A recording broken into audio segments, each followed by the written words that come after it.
Welcome to Solvetic, your channel to always learn technology easily. Below in the description, you will find useful links we used in this video.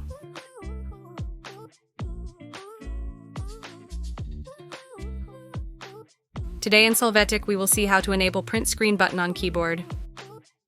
To get started, click Start and then Open Settings. After that, go to Accessibility and there click on the keyboard option located in Interaction. To complete the process, activate the switch, use the print screen key to open screen capture. Hey, remember to subscribe Solvetic channel.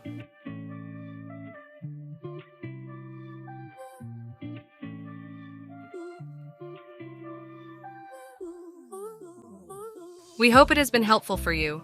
Here are links to watch more videos of your interest and subscribe to the Solvetic channel. Thank you.